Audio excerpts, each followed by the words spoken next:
الحمد لله وكفى والسلام على عباده الذين اصطفى.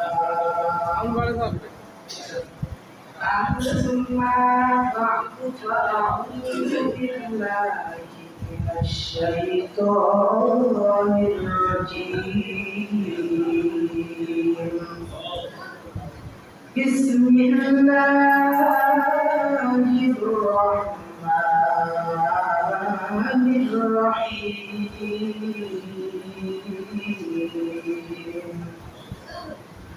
قل إن صلاتي ونسكي ومحياي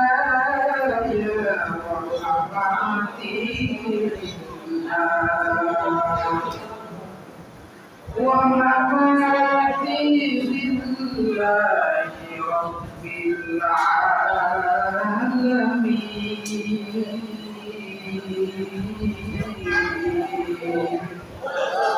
وقال رسول الله صلى الله عليه وآله وسلم: من لم يسأل الله يغضب عليه. صدق الله مولانا العظيم وصدق رسوله النبي الكريم، ونحن على ذلك من الشاهدين والشاكرين والذاكرين، والحمد لله رب العالمين. منصوره مجبوره أي سيدي عظم، منصوره مجبوره أي سيدي عظم. بذلك إنك أوعد صنعته، بذلك إنك أوعد صنعته। সমস্ত প্রশংসা সেই মহাপুরুষের উপর, যিনি আমাদেরকে দুনিয়ার সমস্ত কাজ থেকে বাদ করে দুনিয়ার সব উত্তম জায়গা মসজিদে আসার বসার তৌফিক ইনায়েত করেছেন। এজন্য সবাই দিল থেকে শুকর আদায় করি আলহামদুলিল্লাহ।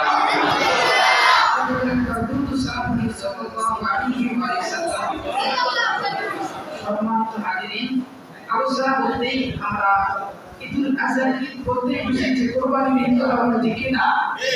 আপনার কোরবানি মানে কি করবো? আলোচনা দীর্ঘ করবো, তুমি একটা কথা বলে শেষ করে দেবো। যেহেতু আসছি আপনাদের খিদমতে, আল্লাহ সুবহানাহু ওয়া তাআলা এই কুরবানি ঈদটা এত ফজিলতপূর্ণ কখন থেকে করলেন আমাদের উপর? আল্লাহ সুবহানাহু ওয়া তাআলা পয়গম্বর ইব্রাহিম আলাইহিস সালাতু ওয়াস সালাম এখন অবস্থায় দীর্ঘদিন আল্লাহর কাছে দোয়া করে, রব্বি হাবলি মিনাস সালিহিন, দয়াল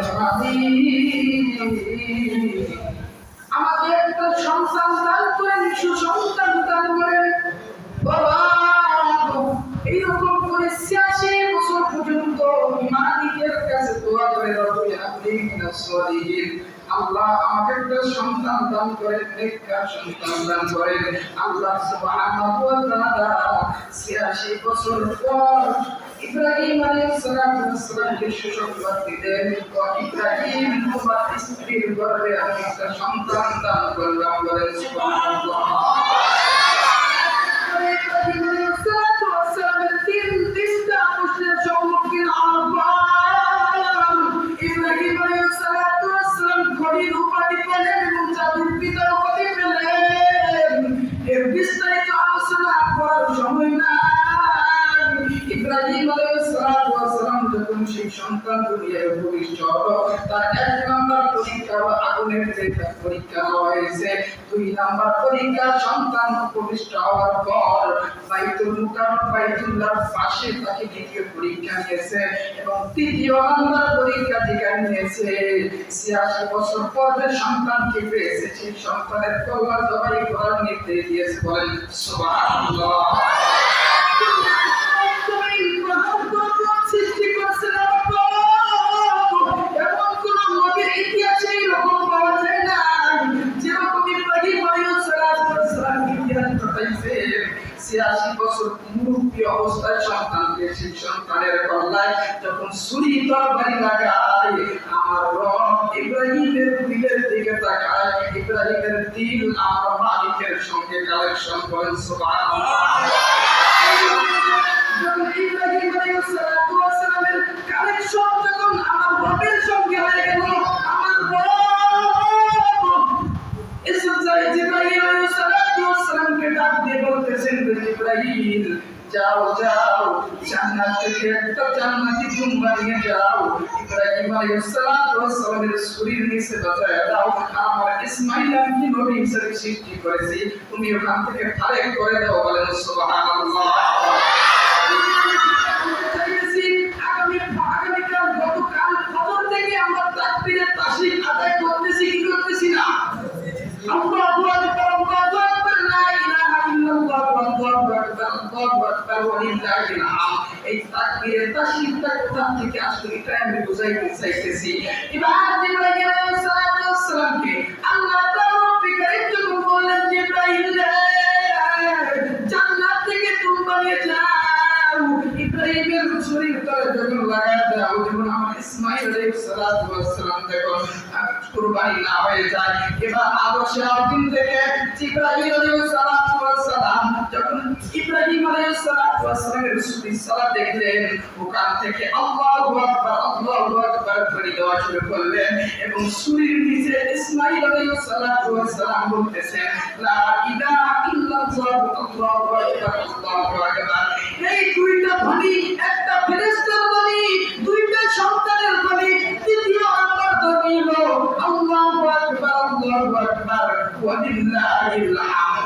আল্লাহ সুবহানাহু ওয়া তাআলা জিবরাইলের আল্লাহু আকবার, আল্লাহু আকবার, ইসমাইল আলাইহিস সালামের লা ইলাহা ইল্লাল্লাহ, আল্লাহু আকবার, আর ইব্রাহিম আলাইহিস সালামের ওয়া লিল্লাহিল হামদ। এই তিনটা একত্রিত করার পর উম্মতি মুহাম্মদের জন্য 5 ওয়াক্ত নামাজে 9 জিলহজ থেকে 12 জিলহজ পর্যন্ত 5 ওয়াক্ত নামাজে প্রতি একবার করা ওয়াজিব করে দিয়েছেন। বলেন সুবহানাল্লাহ।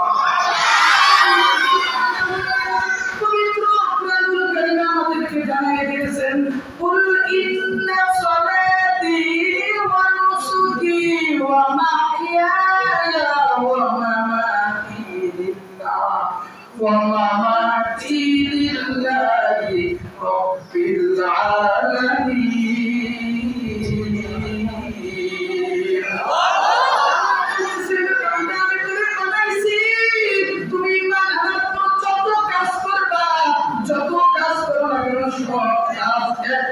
খুশি করার জন্য কাজ করবেন, কাকে খুশি করার জন্য ইবাদত করবেন। আমরা সবাই আল্লাহ তাআলা রব্বুল কারীমের খুশির জন্য ইবাদত করতে রাজি আছি। কারা কারা?